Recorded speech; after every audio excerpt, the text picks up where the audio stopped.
I made stone bases for the Eames lounge chair. I've always loved this iconic chair for its organic features and thought stone would take those qualities to the next level. To keep this piece practical, I made everything roll, including the side table, which came from the same piece of stone as the two bases. The original metal legs always screamed office furniture to me, so I was really excited to see what my new vision would look like. Like most of my adventures, this one began at the local quarry, after spending a couple of hours walking my property looking for the perfect stone to no avail. I wanted to find a piece I could use to make each component of the chair so everything matched aesthetically. This meant finding a stone with two rounded 8-inch ends and roughly 16 inches remaining for the center side table. I moved it around by hand because I didn't want to scratch it, and I also didn't feel like starting up the backhoe. And I even got a little workout in as an added bonus.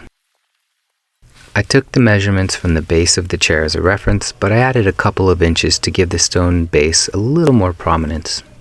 I used a laser level to create my cut lines, marked everything with mason's chalk, and I follow this with an angle grinder to scribe in the cut lines that I'll reference with my gas saw later on. Cutting this piece around all of the edges in order to completely remove a cap is a little tricky because you have any bit of angle on the blade and that's going to distort your cut and dig into the next piece.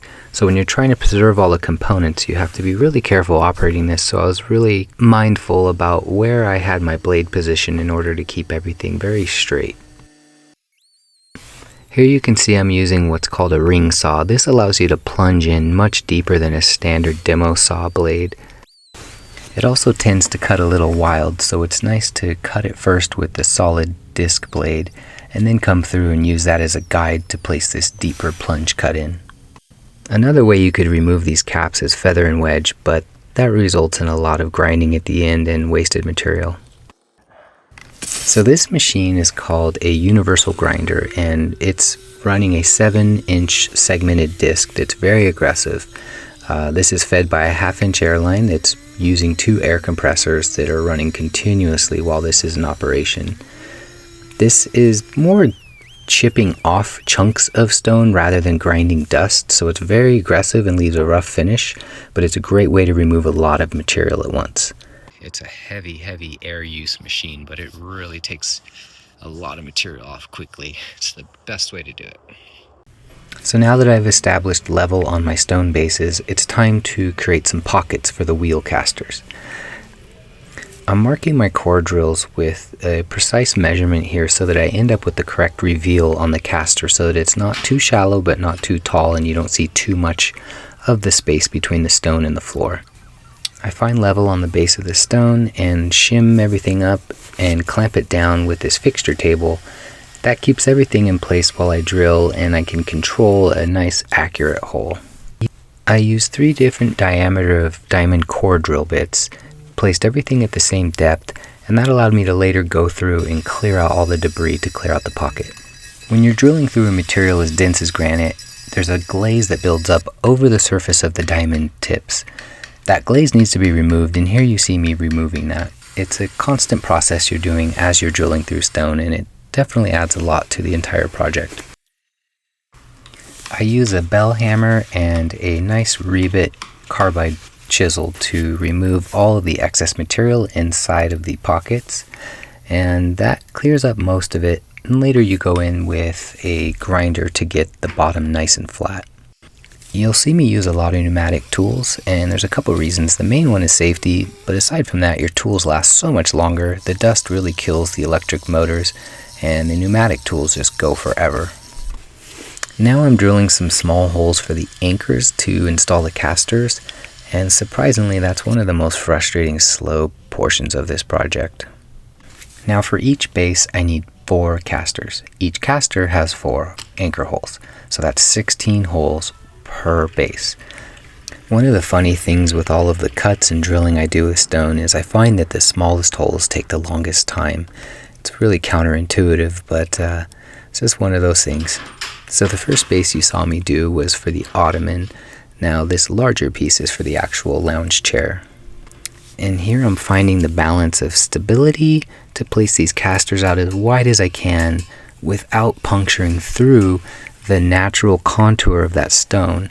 It's really easy to misjudge that, so you have to be really careful when you're marking that to be conservative but also stable once you're done. This is all a delicate balance, because if you place the casters too close to the center, then the entire base could shift and wobble to the outer edge, using the wheel as sort of like a fulcrum point.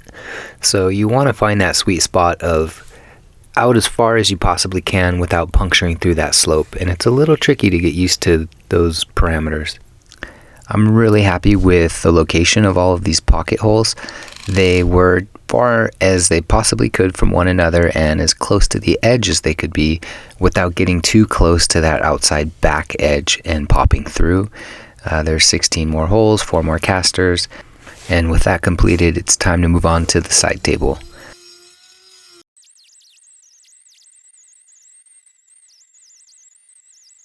Check out the side table. I left that little elevated platform. Maybe a drink could go there. Thought that looked kind of fun. The profile, how sick is that? With the bottom and top now flat and level on the side table, it's time to put the pocket holes in for the casters on that piece. So I used this auxiliary drill station that I made out of just random things in the yard, like a pair of forks, a manual lift, a bunch of pallets, chain binder, and even old slabs from a driveway. This was something that I made so that I could have clearance to fit something larger underneath the actual core and run an extension so that I could get larger pieces under here. It certainly isn't pretty, but it is very useful for these large pieces, and it's come in very handy from time to time. For this piece, I went a little deeper with these pockets so that I could run a larger caster that supports more weight. This piece is around 600 pounds, so it needed something pretty substantial to be able to support that stone. This was the one piece I was the most concerned about in terms of weight in the caster load, but it came out great and felt very stable when it was done. So with the bases complete and the side table mostly complete, it was time to pull out the original legs and make use of that center support and figure out how to place that in the stone and provide the mounting surface for the chair and for the ottoman.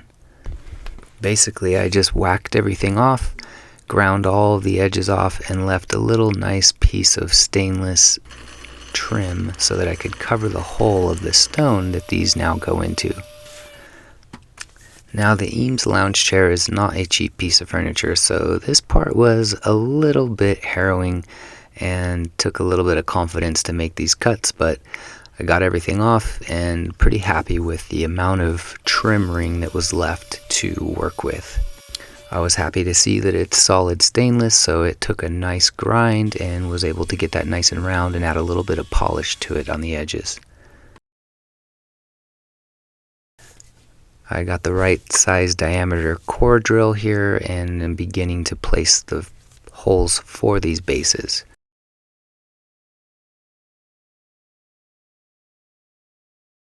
So then I carefully removed a little bit more stone so that I could place this in and the trim piece could rest on some stones for support.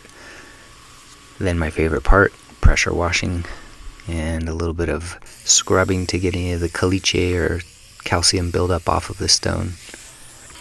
My friend Jesse is putting on a polish here. We took these to 3000 grit, just like a countertop, so they're nice and reflective.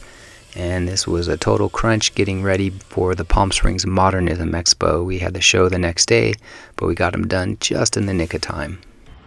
I was really excited to share these with the world, having just finished them the night before. So I set up for the show, set up all the lamps, and I was really happy with just the overall aesthetics of the booth and just communicating all of the work that I love to do. My work caught a lot of attention at the show and was really well received. I even met some people who used to work at Eames in the production facility and people from the Eames Foundation, and it was great to hear some of their stories about making these chairs. Here's my favorite collector, Pam, who's such a cool lady. She stopped by and took a load off.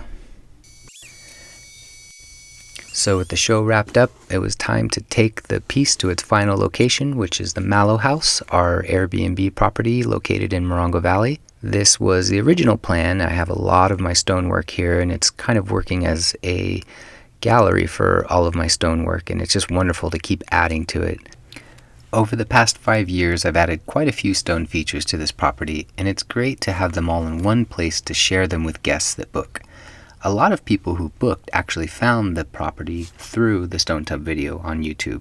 Social media gets a bad rap, but this is a good example of things it does well. I don't like to think about the hassle it would be to move this piece without the casters. They made it so simple. Now, this room needed a white chair, so that's the color we went with here to keep all the colors kind of flowing. And I think it just came out wonderful for this space. There's something very calming about this property. There's a lot of secluded land adjoining it with hundreds of acres of pristine natural wilderness with lots of stone. So of course this just fit in perfectly. It was great to add another piece of tranquil furniture that you could just stop and absorb in the beautiful surroundings with.